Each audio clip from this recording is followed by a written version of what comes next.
জয়গুরু, জয় মা। গীতামৃত চ্যানেলে সকলকে স্বাগত। আজ 15ই ফেব্রুয়ারি 2026, বাংলা 2রা ফাল্গুন 1432 রবিবার, পবিত্র শিবরাত্রি ব্রত। ফাল্গুন মাসের কৃষ্ণপক্ষের চতুর্দশী তিথিতে লক্ষ লক্ষ ভক্তের দ্বারা পরম পবিত্রতার সাথে পালিত হয় শিবরাত্রি। শৈবমতে সব ব্রতের মধ্যে শিবরাত্রিকে শ্রেষ্ঠ ব্রত বলে ধরা হয়। বলা হয় এই ব্রত পালন করলে নারীর সব কামনা পূর্ণ হয়ে যায়, যেমন পতি কামনা, পুত্র কামনা, বৈধব্য খণ্ডন ও সাংসারিক মঙ্গল ইত্যাদি। তাই নারীদের এবং বিশেষভাবে কুমারী মেয়েদের কাছে এই ব্রত হয়ে ওঠে সুবর্ণ সুযোগ। তো আজকের ভিডিওতে আমরা শিবরাত্রির ব্রতকথা ও মাহাত্ম্য সম্পর্কে জানব। তো ভিডিওর প্রথমেই আমার পরমারাধ্য গুরুদেব ঠাকুর নিগমানন্দ দেবের চরণে জানাই অনন্তকোটি ভক্তিপূর্ণ প্রণাম এবং শিব পার্বতীর চরণেও জানাই অনন্তকোটি ভক্তিপূর্ণ প্রণাম। কৈলাস শিখরে শিব পার্বতী বাস করতেন। গন্ধর্ব, সিন্ধ, চারণ প্রভৃতি তাদের সেবা করত। পরম সুখে ছিলেন শিব পার্বতী। একদা পার্বতী শিবকে প্রশ্ন করলেন, ভগবান, আপনি ধর্ম, অর্থ, কাম ও মোক্ষদাতা। আপনি কোন ব্রত বা তপস্যায় সন্তুষ্ট হন? দেবী পার্বতীর কথা শুনে শিব বললেন, দেবী, ফাল্গুন মাসে কৃষ্ণপক্ষের চতুর্দশী তিথির রাত্রিকে শিবরাত্রি বলা হয়। এই রাত্রিতে উপবাস করলে আমি অত্যন্ত সন্তুষ্ট হই। স্নান, বস্ত্র, ধূপ, পুষ্প ও অর্চনায় আমি যতটুকু সন্তুষ্ট হই তার চেয়ে বেশি সন্তুষ্ট হই শিবরাত্রির উপবাসে। হে দেবী, এই হলো আমার প্রীতিকর ব্রত।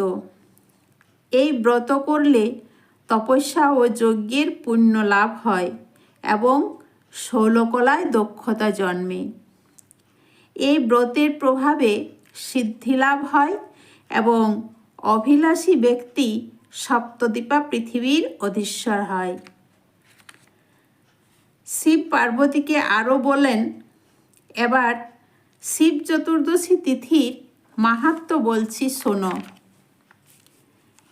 একদা সর্বগুণযুক্ত বারাণসীপুরীতে ভয়ঙ্কর এক বেদ বাস করত।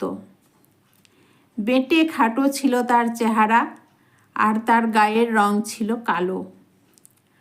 চোখ আর চুলের রং ছিল কটা। নিষ্ঠুর ছিল তার আচরণ। ফান, জাল, দড়ির ফাঁস এবং প্রাণী হত্যার নানা রকম হাতিয়ারে পরিপূর্ণ ছিল তার বাড়ি। একদিন সে বনে গিয়ে অনেক পশু হত্যা করল। তারপর নিহত পশুদের মাংসভার নিয়ে নিজের বাড়ির দিকে রওনা হলো। পথে শ্রান্ত হয়ে সে বনের মধ্যে বিশ্রামের জন্য একটি বৃক্ষমূলে শয়ন করলে এবং একটু পরেই ঘুম এসে গেল। সূর্য অস্ত গেল। এলো ভয়ঙ্কর রাত্রি। বেদ জেগে উঠল। ঘোর অন্ধকারে কোনো কিছুই কারো দৃষ্টিগোচর হলো না। অন্ধকারে হাতড়ে হাতড়ে সে একটি ফল বৃক্ষ অর্থাৎ বিল্ল বৃক্ষ পেল। সেই বিল্ল বৃক্ষে সে লতা দিয়ে তার মাংসভার বেঁধে রাখল। বৃক্ষতলে হিংস্র জন্তুর ভয় আছে, এই ভেবে সে নিজেও ওই বিল্ল বৃক্ষে উঠে পড়ল। শীতে ও ক্ষুধায় তার শরীর কাঁপতে লাগল। এইভাবে সে শিশিরে ভিজেই জেগে কাটালো সারা রাত। দৈববশত সেই বিল্ল বৃক্ষমূলে ছিল একটি শিবলিঙ্গ, আর তিথিটি ছিল শিব চতুর্দশী। আর বেদও সেই রাত্রি কাটিয়েছিল উপবাসে। তার শরীরের ঝাঁকুনিতে কয়েকটি বিল্বপত্র পড়েছিল নিচের সেই শিবলিঙ্গের উপর। এইভাবে উপবাসে বিল্বপত্র প্রদানে এবং শিশির স্নানে নিজের অজান্তেই বেদ পালন করল শিবরাত্রি ব্রত। পরদিন উজ্জ্বল প্রভাতে বেদ নিজের বাড়িতে চলে গেল। বাড়িতে গিয়ে ভোজন করার আগে একজন অতিথির আগমন ঘটল তার গৃহে। তখন বেদ তার নিজের খাবার তুলে দিল সেই অতিথির মুখে। ফলে তার শিবরাত্রি ব্রতের পারণও সুসম্পন্ন হয়ে গেল। দেবী, তিথি মাহাত্ম্যে কেবল বিল্বপত্রে আমার যে প্রীতি হয়েছিল, স্নান পূজা ও নৈবেদ্যাদি দিয়েও সেই প্রীতি সম্পাদন সম্ভব নয়। তিথি মাহাত্ম্যে বেদ মহাপুণ্য লাভ করেছিল। কালক্রমে বেদের আয়ু শেষ হলো।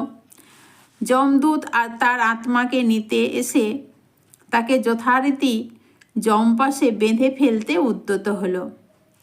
অন্যদিকে আমার প্রেরিত দূত যমদূতের সাথে বাদানুবাদে লিপ্ত হলো এবং অবশেষে বেদকে শিবলোকে নিয়ে এলো। আর আমার দূতের দ্বারা আহত হয়ে যমদূত যমরাজকে নিয়ে আমার পুরোদ্বারে উপস্থিত হলো। দ্বারে আমার অনুচর নন্দীকে দেখে যম তাকে সব ঘটনা বললেন। এই বেদ সারা জীবন ধরে কুকর্ম করেছে জানালেন যম। তার কথা শুনে নন্দী বললেন, ধর্মরাজ, এতে কোনো সন্দেহই নেই যে ওই বেদ একজন দুরাত্মা। সে সারা জীবন অবশ্যই পাপ করেছে, কিন্তু শিবরাত্রি ব্রতের মাহাত্ম্যে সে পাপমুক্ত হয়েছে এবং সর্বেশ্বর শিবের কৃপালাভ করেই শিবলোকে এসেছে। নন্দীর কথা শুনে বিস্মিত হলেন ধর্মরাজ। তিনি শিবের মহানুভবতার কথা ভাবতে ভাবতে যমপুরীতে চলে গেল এবং এরপর থেকে শিবরাত্রি ব্রত পালনকারীদের উপর সমস্ত অধিকার ত্যাগ করলেন ধর্মরাজ যম। শিবের মুখে ব্রতকথা শ্রবণ করে বিস্মিত হলেন শিবজায়া হিমালয়া কন্যা পার্বতী। এই মহাপবিত্র শিবরাত্রি ব্রতের মাহাত্ম্য নিকটজনের কাছে বর্ণনা করলেন তিনি।